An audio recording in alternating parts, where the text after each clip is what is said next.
First win of the season, and it's over a very important opponent. Recapping Sabres and Lightning here on the Locked On Sabres podcast. Your Locked On Sabres, your daily podcast on the Buffalo Sabres. Part of the Locked On Podcast Network, your team every day.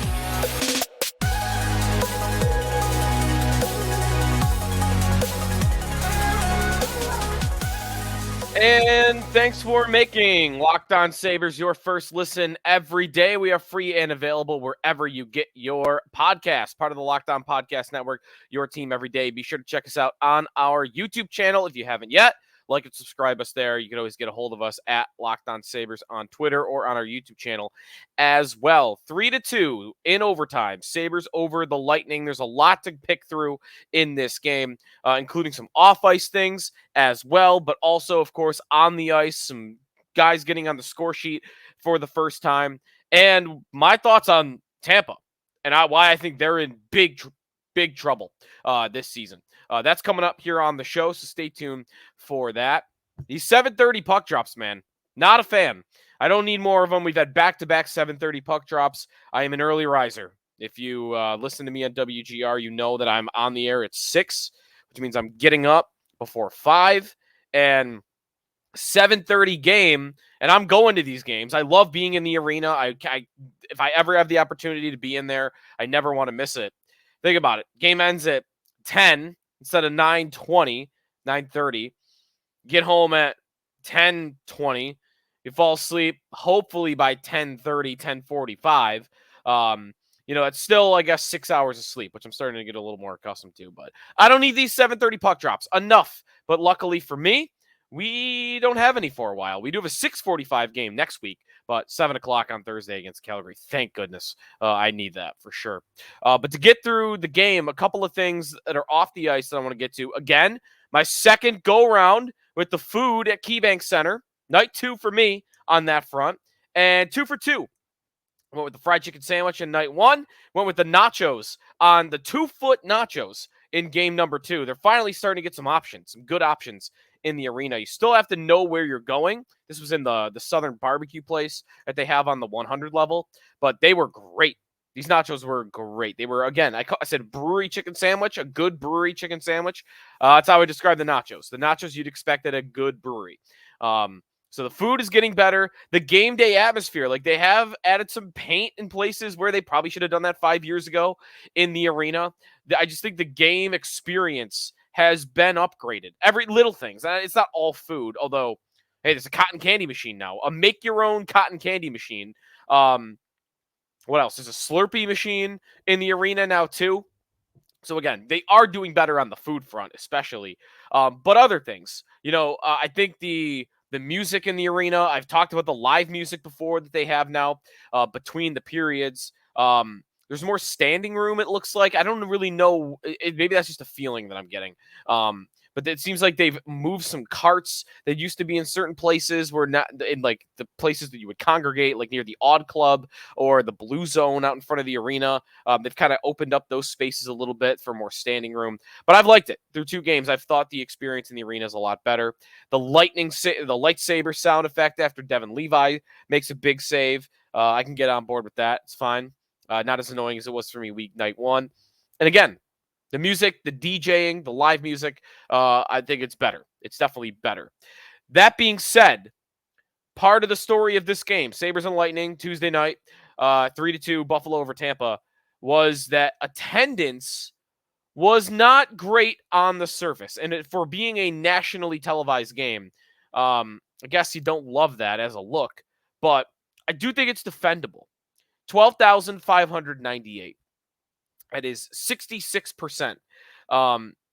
It's not near a sellout. I mean, we're talking 6,000 plus away from a sellout. But what I will say is they had, and I talked about this on WGR with Jeremy White on Tuesday morning, the Sabres had a lot of recovery to do.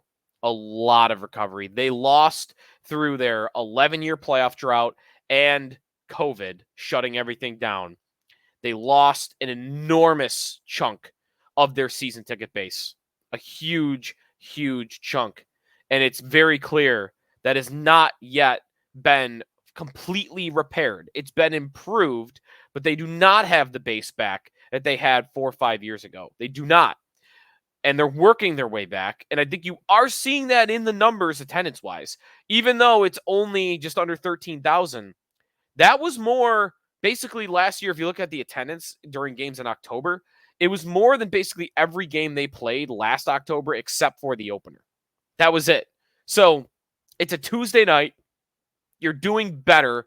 There were games last year, like they played Detroit last year on a Thursday night in October, and it was 9,000 people in the building. I looked it up looking at last October's attendance. 9,000 people. Like, okay, I know 13,000 is not impressive, and it might be hard to defend, but it's 4,000 more than what they had in some games last year. Like, that, if that's the floor, then again, we're talking improvement. We're not talking all the way back with their attendance, but hopefully fans continue to return. And if they continue to play well and they get towards the playoffs for a second year in a row, I do think the confidence will come back, and the base will come back.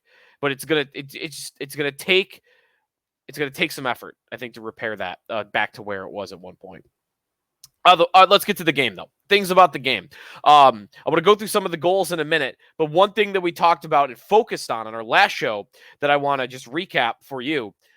We talked a lot about Peyton Krebs getting a big opportunity in the lineup. He goes up from fourth line center to second line right wing with Dylan Cozens and JJ Peterka. And I thought that Krebs was fine. I thought in moments he was fine. I know Granato liked his play, but there's a give and take here. You know, to my eyes, he made some nice plays. He made some nice passes. He was good on the forecheck. I thought they utilized him as a defensive stalwart at the end of the game, and he was not on the ice when the game-tying goal went in for Tampa. So my eyes told one story, but I do want to inform you that he had the lowest expected goals for total in the game for either team. 9%. 9% expected goals for. That's horrible. That's really, really bad at 5-on-5. So, what do you want to believe? I like to usually believe the numbers over my own eyes because I don't remember everything. I don't remember every play that he had. I don't remember, every shift that he had and what they looked like. So just take that take my account with a grain of salt because the numbers say he was very bad. But again, I thought he looked good. I thought the energy looked good. Maybe I just wanted to see him look good. But I will say this. Granato talked about him as though he's going to try it again. And then maybe that's what's most important right now, that they got the win, they got Krebs a game in there, and all right, it's go time.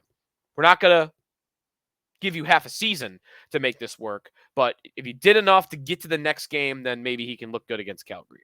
But Krebs, one stat on him before we move on.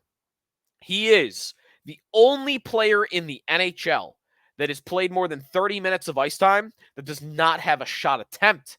Not even a shot on goal. Krebs doesn't have a shot attempt so far this year. And he's not a shooter. I know that. But that's not a good sign. That might be the one stat that is most alarming about Krebs right now, is that you're not even getting into scoring opportunities for yourself. You got to get there at least once in a while. 3-2 Sabres over the Lightning. We'll go through some of the goals and what happened on the last shift, and regulation. What happened at the end? That's coming up. And then I want to get to my take on Tampa. I think they're in big trouble. Coming up on the Locked On Sabres podcast, we are presented by eBay Motors. Passion, drive, and patience. What brings home the winning trophy is also what keeps your ride or die alive. eBay Motors has everything you need to maintain your vehicle and level it up to peak performance, from superchargers, roof racks, exhaust kits, LED headlights, plenty more. Whether you're into speed, power, or style, eBay Motors has got you covered. And with over 122 million parts for your number one ride or die, you'll always find exactly what you're looking for. And with eBay Guaranteed Fit, your part is guaranteed to fit your ride every time or your money back. Because with eBay Motors, you're burning rubber, not cash. With all the parts you need at the prices you want, it's easy to turn your car into the MVP and bring home that win. Keep your ride or die alive at ebaymotors.com. Eligible items only. Exclusions apply. eBay Guaranteed Fit only available to U.S. customers. This episode of the Locked On Sabres podcast also brought to you by the Game Time app. If you want to go to the game on Thursday night against Calgary or Saturday against New York, we got a little bit of a homestand here. Check out the Game Time app. My favorite feature is you're scrolling through, you're looking at Buffalo hockey tickets, and you just see right there on the seat what exactly your view is going to be. An automated image shows you your angle, how high up you're going to be, basically everything you need to know about where you're going to be sitting. Game Time is the only ticketing app that gives you peace of mind with your purchase. All in prices, show your total up front. You don't get those hidden fees after the fact where you think your ticket's going to cost you $50 and then you go to the checkout screen and it costs you $80 per. Game Time has deals on tickets right up to the start of the event and even an hour after it starts. It's the place to find last minute tickets. Take the guesswork out of buying tickets with Game Time. Download the Game Time app, create an account, use the code LOCKEDONNHL when you buy those tickets to Thursday night's game for $20 off your first purchase. Terms apply. Again, create an account, redeem code LOCKEDONNHL for $20 off. Download Game Time today. Last minute tickets, lowest price guaranteed. Back here in the Locked On Sabres podcast, Sabres get their first win of the season, 3-2 over the Tampa Bay Lightning. The expected goals for percentage in this game, 54% for the Sabres versus 46% for the Lightning. If you look at the shot attempts in this game, 42 for Buffalo, 41 for Tampa Bay. If you look at the scoring chances in this game, this is all 5-on-5, 19 for Buffalo, 18 for Tampa Bay. And when it comes to the power play numbers in this game, there were a lot of penalties dished out. 5 penalties on the Sabres, 4 for Tampa. 5 penalties, I should say, on the Sabres, 4 on Tampa. But power play opportunities were 3-4 because 2 of those were matching. The fighting majors, of course, between Zemgus, Girgensons, and Austin Watson. 0 for 3 and 0 for 4. No one scored on the power play. The Sabres penalty kill looks really strong to start the year. They've only allowed that first power play goal. Otherwise, the penalty kill has been stellar ever since. All right, so going through some of the goals in this game, it started off with Zemgus Girgensons, and that is a nice play by Kyle Okposo to find him streaking into the zone. Tyson Jost involved in the play as well. I thought Jost looked really comfortable on that fourth line center role. And hey, good for Zemgus, man. Like he's a good finisher for a fourth liner. He always really has been. He's been a horrible playmaker. That's fine, right? Like fourth liner, you know you're going to have a limited offensive player. If you could give me one of the two, and that's all you need. And Zemgus, I mean, he scored double-digit goals in 3 consecutive seasons. 2 of those seasons not even playing 70 games because of, them being shortened due to COVID or injury. And he comes down, flying down the wing, beats Jonas Johansson, the Tampa goaltender, over the shoulder, top corner. It's a great finish by Zemgus. He had a great game. He got the sword of the game after from the captain, Kyle Okposo, because not only did he score, but then he went out and he defended. Tyson Jost was the one who got hit by Austin Watson. Defended him. So a great game by Zemgus. Gives you exactly what you need. Defense, energy, and he pots a goal in. So good for Zemgus. The second goal of the game by Jeff Skinner. Skinner, we got to hear the High School Musical song for the first time this season. I thought it hit. I thought people enjoyed it. Definitely passed a lot of fans' time, you could tell, though. Anyways, on the Skinner goal, it's a nice finish by Skinner, but that play is 1,000% on Owen Power. Owen Power was tremendous on this play. The pass that he makes from the point, he takes a look up, he finds Skinner down below, he rips it onto his stick. There is a corner angle of the camera looking out at Power and the puck coming towards the camera right on the tape and it's right on it. It's a hard pass. It's good by Power to see where he is, and Skinner is very easily able to put it in the back of the net. So a great job by Owen Power. He almost had the game winner in overtime when he hit it off the post in the shift before Cozens scored. Then Dylan Cozens gets on the score sheet, and you know what? I've been on Dylan Cozens a lot, and that's because it's only 2 games, so a lot is take it with a grain of salt. I thought he was bad in the first 2 games, straight up. He was better in this game. The numbers don't say that. Kind of like Krebs. Kind of surprising. 22% expected goals for at 5-on-5 in this game by Dylan Cozens. I thought he could have been better yet again. And if you look at the ice time, man, he played less than every Sabre forward. I'm actually just realizing now looking at it. Granato recognized that he wasn't playing well because at 5-on-5, only Zemgus Girgensons played less 5-on-5 minutes than Dylan Cozens last night. That's it. That's kind of funny, right? The guy who scored the opener and the guy who scored the winner were the two players that played the least. I mean, Benson played way more. 12:36 5-on-5 ice time for Benson, 8:37 for Cozens. Krebs played 2 more minutes at 5-on-5. Middlestat played 6 more minutes at 5-on-5. Everybody played more. Everybody than Cozens. So that's kind of getting benched in a way, but he made up for it, right? Like he came through, and maybe this goal will get him on the right track. Maybe he just needed to see the puck go in the back of the net, start getting some other shots to fall, because the goal was nice. It's a 3-on-3. Jordan Greenway leaving it for Darlene, leaving it for Cozens, and he pushes the defenseman off balance with his speed, cuts to the right, and he's able to rip the puck at post and in for the goal. So it was a nice goal by Cozens. It was a nice finish, and I hope that will lead to more from him and not the struggles that we've seen, I think, through the first 3 games of the season. So good for Cozens. Now, did not talk about yet the goal that tied it for the Tampa Bay Lightning. I thought Devon Levi was very strong in this game. He saved almost a full goal over expected. Looking at some of the shots in this game, 25 shots on goal for Tampa, only 2 goals allowed, so a good save percentage as well. Levi was great, flashing the leather against Nikita Kucherov. What a save that he made there. By the way, he got talked to by the ref about his meditation at center ice, but I think all the ref was telling him was, hey, can you move up 10 feet on the next time so that we could scrape the ice from where you're sitting? Either way, I thought Levi was really strong. It's not his fault that goal went in the final 7 seconds. To me, I put that play on Darlene. Darlene, I mean, he was behind the net, and I don't really know where he was. I don't know what he was trying to cover, but he left Brandon Hagel open on the side of the net, and I think that's why he had not 1 but 2 opportunities to put it over Levi's pad, and he was able to take advantage because he's a very good player.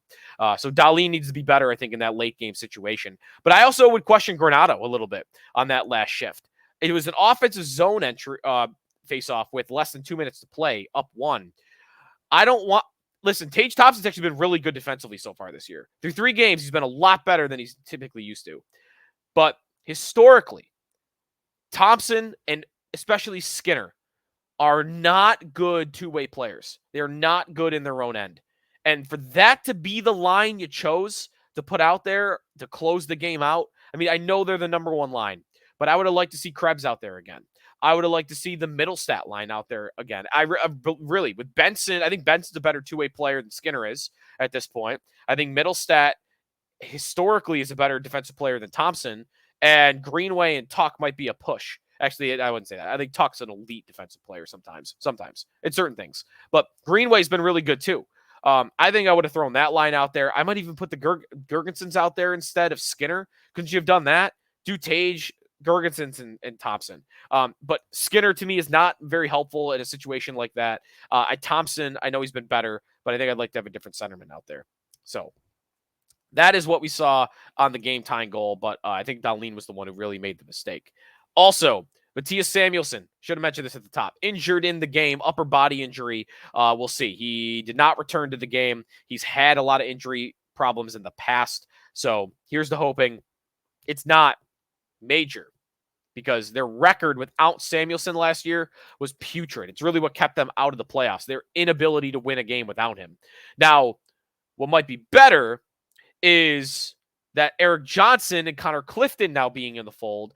You would hope, in theory, that the Sabres are more capable of withstanding a Samuelsson injury than they were last year. A timeout here. What about Tampa and their future? Because they've looked bad so far this year, and I thought they were bad last night. That's coming up here in the Locked On Sabres podcast. We are brought to you by the Sleeper app. I love the Sleeper app so much. When Skinner or Thompson or Tuck scores a hat trick, when the Sabres maybe win a playoff round this year, you're going to want to win 100 times your money. Play daily fantasy hockey on the Sleeper app. These are all possible scenarios for this season. But to have a chance of winning big, you need to play daily fantasy hockey on Sleeper. As the official daily fantasy app of the Locked On NHL Network, Sleeper is our top choice for daily fantasy sports, especially daily fantasy hockey. With Sleeper, you can win 100 times your cash in daily fantasy hockey contests. So check out who you'd like to bet on player-wise. You bet whether it's Tage or whether it's Dahlin or Eric Johnson if you want. All you need to do is pick more or less stats on these players. Choose stats like goals, assists, saves, and plenty more. You heard me, Sabre fans, 100-time payouts on Sleeper, so start paying attention and get your picks right so you could win big. And when you do, use the promo code LOCKEDONNHL. You'll get up to a $100 match on your first deposit. Terms and conditions apply. That's Locked On NHL. See Sleeper's terms of use for details. Final segment here in the Locked On Sabres podcast. I want to spend a couple of minutes on Tampa and what is to expect from the Lightning going forward, because that is a team that the Sabres are directly competing with in the Atlantic Division. They fall in their fourth game. They are now 1-2-1 on the season. And to me, they were darn lucky that they even got a point out of it. I thought they were outplayed for most of the game, if not all of the game. The Sabres, I mean, I know the shot attempts and a lot of that looks similar, but expected goals for was a good chunk in favor of the Sabres at 54%. That's solid. And that's not the first time that's happened. At expected goals for, which I like to use a lot, I know.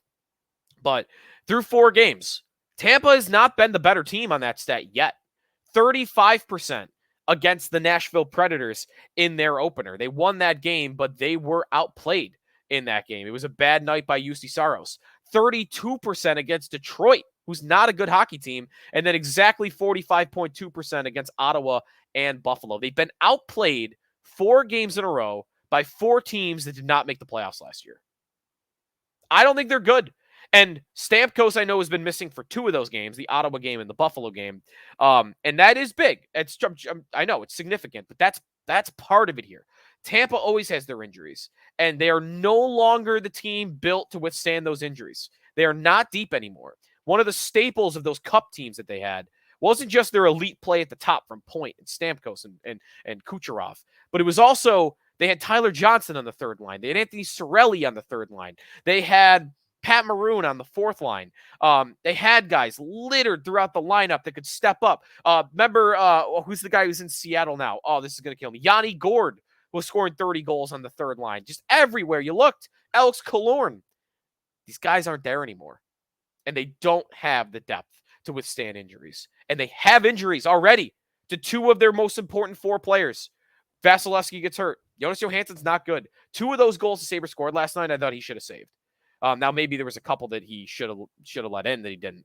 I think that Johansson's bad. He's a horrible goaltender for an NHL starter. And I think Stamkos right now, I mean, they have Brandon Hagel they could bump up into the first line and they can withstand that, but they don't have somebody that can replace Brandon Hagel on the second line. So that's where I'm at with Tampa. I think they're not going to be a good team.